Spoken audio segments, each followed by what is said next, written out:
আলহামদুলিল্লাহ, প্রস্তুতি শেষ। ৩০০ আসনে প্রার্থী চূড়ান্ত আওয়ামী লীগের। যে কোনো মুহূর্তে দেশে ঢুকবেন শেখ হাসিনা।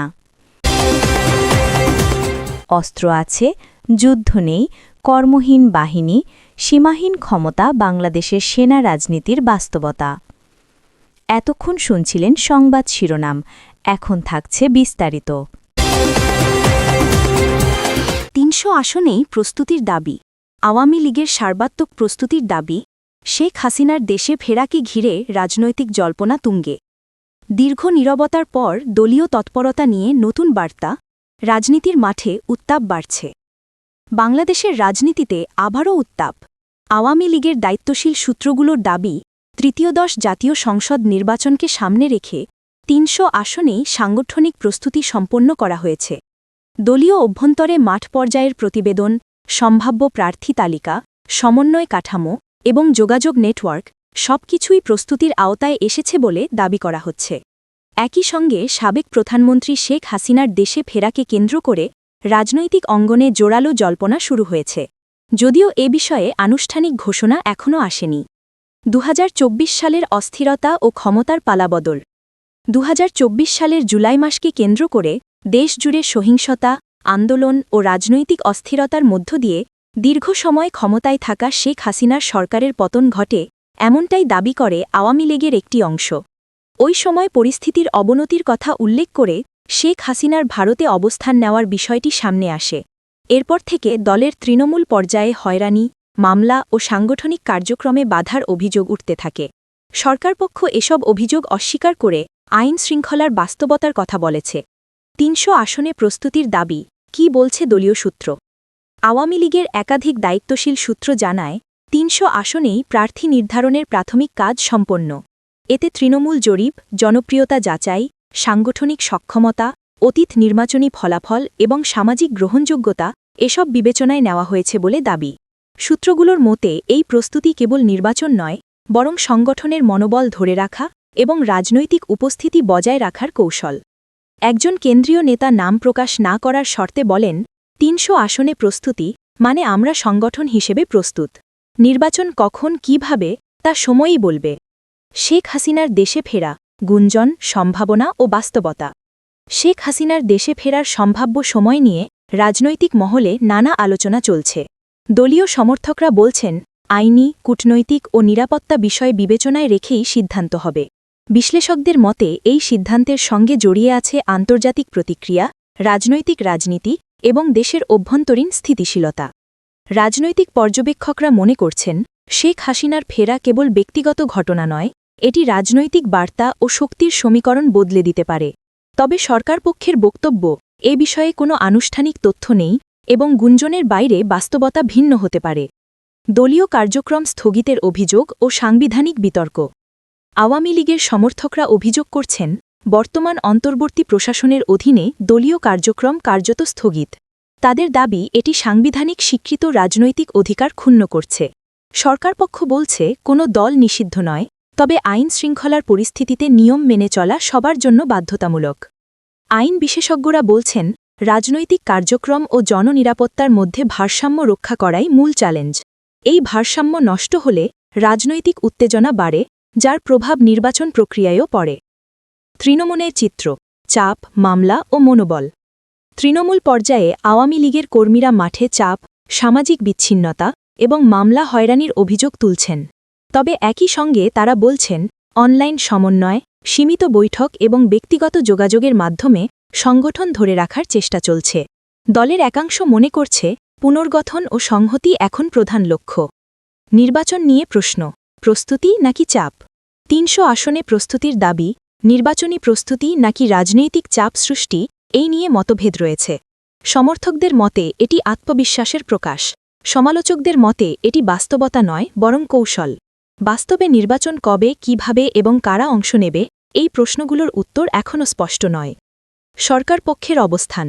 সরকারপক্ষ বলছে, নির্বাচন সংবিধান ও আইনের আওতায় অনুষ্ঠিত হবে। সব দলের অংশগ্রহণের প্রশ্নে তারা আইনি কাঠামোর কথা উল্লেখ করছে। সহিংসতা বা উস্কানিমূলক তৎপরতা রোধই প্রশাসনের অগ্রাধিকার, এমনটাই দাবি। আন্তর্জাতিক মাত্রা, কূটনীতি ও নজরদারি। বাংলাদেশের রাজনৈতিক পরিস্থিতি নিয়ে আন্তর্জাতিক গণমাধ্যম ও কূটনৈতিক মহলের নজর রয়েছে। নির্বাচন, রাজনৈতিক অন্তর্ভুক্তি এবং স্থিতিশীলতা এসব বিষয়ে আন্তর্জাতিক প্রতিক্রিয়া গুরুত্বপূর্ণ হয়ে উঠতে পারে। বিশ্লেষকদের মতে যে কোনো বড় রাজনৈতিক সিদ্ধান্তে আন্তর্জাতিক প্রেক্ষাপট প্রভাব ফেলবে। আওয়ামী লীগের ভবিষ্যৎ শেষ নাকি নতুন অধ্যায়? সবচেয়ে বড় প্রশ্ন, আওয়ামী লীগের রাজনীতি কি শেষ? দলীয় মহলের উত্তর, না। তাদের মতে এটি পুনর্গঠনের সময়। বিরোধীদের মতে জনসমর্থন ও মাঠ পর্যায়ের বাস্তবতাই শেষ কথা বলবে। একজন নিরপেক্ষ বিশ্লেষক বলেন, বাংলাদেশের রাজনীতিতে বিরতি আসে, শেষ খুবই কমই হয়। সময়ই দেখাবে এটি কোন পথে যায়। ৩০০ আসনে প্রস্তুতির দাবি, শেখ হাসিনার দেশে ফেরাকে ঘিরে জল্পনা এবং রাজনৈতিক উত্তাপ সব মিলিয়ে আওয়ামী লীগ এখন সংকট ও সম্ভাবনার সন্ধিক্ষণে। সামনে কি হবে তা নির্ভর করবে আইনি বাস্তবতা, রাজনৈতিক সমঝোতা, আন্তর্জাতিক প্রেক্ষাপট এবং দেশের অভ্যন্তরীণ স্থিতিশীলতার উপর। রাজনীতির এই অধ্যায় শেষ হবে নাকি নতুন সূচনা হবে, উত্তর দেবে সময়। বাংলাদেশে গণতন্ত্র ধ্বংসের ইতিহাস খুঁজতে গেলে বারবার একটি ঠিকানায় ফিরে আসতে হয়, সেনা সদর দপ্তর। এই দেশে জনগণের ভোট কখনোই চূড়ান্ত সিদ্ধান্তের জায়গা পায়নি, পেয়েছে বন্দুকের নীরব সম্মতি বা অসন্তোষ। স্বাধীনতার পর থেকে কখনো প্রকাশ্যে, কখনো ছায়া শাসক হিসাবে সেনাবাহিনীর শীর্ষ নেতৃত্ব রাষ্ট্র ক্ষমতার ভাগ্য নির্ধারণ করে এসেছে। জাতীয় স্বার্থ নামের অস্পষ্ট অজুহাত ব্যবহার করে বারবার জনগণের রায়কে অকার্যকর করা হয়েছে। ফলে গণতন্ত্র এখানে একটি স্থায়ী ব্যবস্থা নয়, বরং সেনাপতিদের ইচ্ছা নির্ভর একটি সাময়িক বন্দোবস্তে পরিণত হয়েছে। ভৌগোলিক বাস্তবতা বাংলাদেশের সামরিক যুক্তিকে আরও প্রশ্নবিদ্ধ করে। চারদিক থেকে ভারত দ্বারা বেষ্টিত এই দেশে স্থলযুদ্ধের কল্পনা বাস্তবসম্মত নয়। ভারত চাইলে আক্রমণ করবে, না চাইলে করবে না। সেখানে বাংলাদেশের বিশাল স্থলবাহিনীর অস্তিত্ব কোনো কার্যকর প্রতিরোধ গড়ে তুলতে পারবে এমন বিশ্বাস আত্মপ্রবঞ্চনা ছাড়া কিছু নয়। আর মিয়ানমার সীমান্তে বছরের পর বছর বিজি দিয়েই কার্যকরভাবে দায়িত্ব পালন করে আসছে। তাহলে প্রশ্ন অনিবার্য, এই বিশাল স্থলবাহিনী আসলে কাদের জন্য প্রস্তুত? বহিঃশত্রুর জন্য নাকি দেশের ভেতরে শক্তি প্রদর্শনের জন্য?